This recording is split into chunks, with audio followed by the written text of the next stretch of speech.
Hello friends, यदि आप भी किसी को कुछ देकर पैसा मांगने में संकोच करते हैं तो शायद आप अपनी ही इज्जत नहीं करना जानते, या फिर आपको भी कभी लगता है कि मैं यदि किसी से पैसा मांगूंगा, एक बार मांगूंगा, दो बार मांगूंगा तो वो सोचेगा मैं उसके पीछे पड़ रहा या पीछे पड़ रही हूँ, और शायद वो आपको गलत भी समझने लगेगा। तो दोस्तों, एक बात का ज़रूर ध्यान रखिए,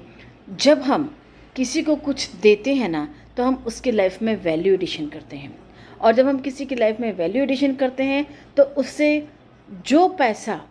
निमित्त का होता है, या कहना चाहिए उतना ही ज़रूरी है जितना आपने दिया है, उसको लेने में कोई गुरेज नहीं होना चाहिए, कोई मलाल नहीं होना चाहिए। फ्रेंड्स, जब आपने किसी की लाइफ में कोई वैल्यू एडिशन किया, यानी आपने उसकी लाइफ में खुशियों के रास्ते का एक ट्रैक बनाया, उस पर चलना उसका काम है, लेकिन आपका एक फ़र्ज़ पीछे और भी बनता है। यदि आपने कोई वैल्यू एडिट करी है उसकी लाइफ में या ऐड करी है उसकी लाइफ में, तो उसको आप फॉलो अप भी कर सकते हैं, आफ्टर सेल सर्विसेज भी दे सकते हैं। फ्रेंड्स, बुरा कब होता है? यदि आपने किसी से कुछ पैसा लिया है और उसको चीट किया है, यानी मान के चलिए आपने किसी कोर्स के बहाने किसी से कोई पैसा लिया है, किसी ट्रेनिंग के बहाने किसी से कोई पैसा लिया है और अपने वो कमिटमेंट फुलफ़िल नहीं करे और उसे चिटक दिया एक तरफ, या यूँ कहिए कि उसकी आप कोई भी मदद नहीं कर रहे, तब वो पैसा आपके भी किसी काम का नहीं रहेगा, किसी न किसी रूप में वो आपके पास से चला जाएगा। फ्रेंड्स, पैसा आपके पास में तभी खुश रह पाएगा जब आपने उसे ईमानदारी से लिया हो। हम कई बार देखते हैं लोग बाग कमिटमेंट करके अपने कमिटमेंट को पूरा नहीं करते, और जब उनसे बात की जाती है तो वो यहाँ वहाँ की बात करके आपको टाल देते हैं, या आपको सही कहूँ तो बुद्धू बना देते हैं। आज के समय में हर एक इंडस्ट्री में पैसों की रिक्वायरमेंट हर व्यक्ति को होती है। यदि आप किसी से कोई सर्विसेज ले रहे हैं तो उसे पैसा देना आपका फ़र्ज़ बनता है।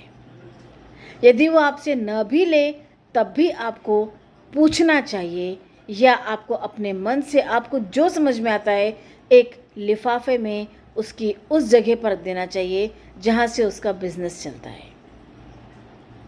फ्रेंड्स, ये बहुत सारी बातें ऐसी हैं जो शायद हम किसी से कह नहीं पाते, और यही नहीं,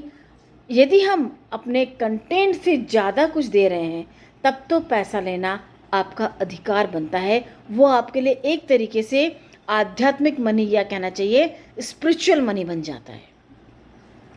तो कोशिश करके जब भी आप किसी से कोई पैसा लें, उसकी पूरी कीमत उसको देना सीखें। प्रकृति को जब आप एक छोटा सा सीड देते हैं तब वो आपको कई हज़ार सीड देती है। ठीक उसी तरीके से लॉ ऑफ अट्रैक्शन कहता है, मैनिफेस्टेशन कहता है कि जब आप किसी चीज़ को मैनिफेस्ट करते हैं तो वो आपको कई गुना होके वापस मिलती है। यदि आपने किसी को चीट किया है तो आपको भी चीट करने वाले लोग ही मिलेंगे, क्योंकि आपने अपने साथ से, अपने हिसाब से एक ऐसा संदेश ब्रह्मांड में सेंड किया है कि वो वैसा ही होकर आपके पास कई गुना होकर आपको वापस मिलने वाला है। इसलिए यदि आपने भी आज तक किसी को भी चीट किया हो, कैसे भी चीट किया हो, किसी रूप में भी चीट किया हो, तो अपनी गलती स्वीकारें और अपने कमिटमेंट को फुलफ़िल करें। आपने जो कमिटमेंट जिनसे पैसा लेने के पहले किए थे उनको ईमानदारी से पूरा कीजिए, फिर देखिए आपके भंडारे में बरकत ही बरकत होगी।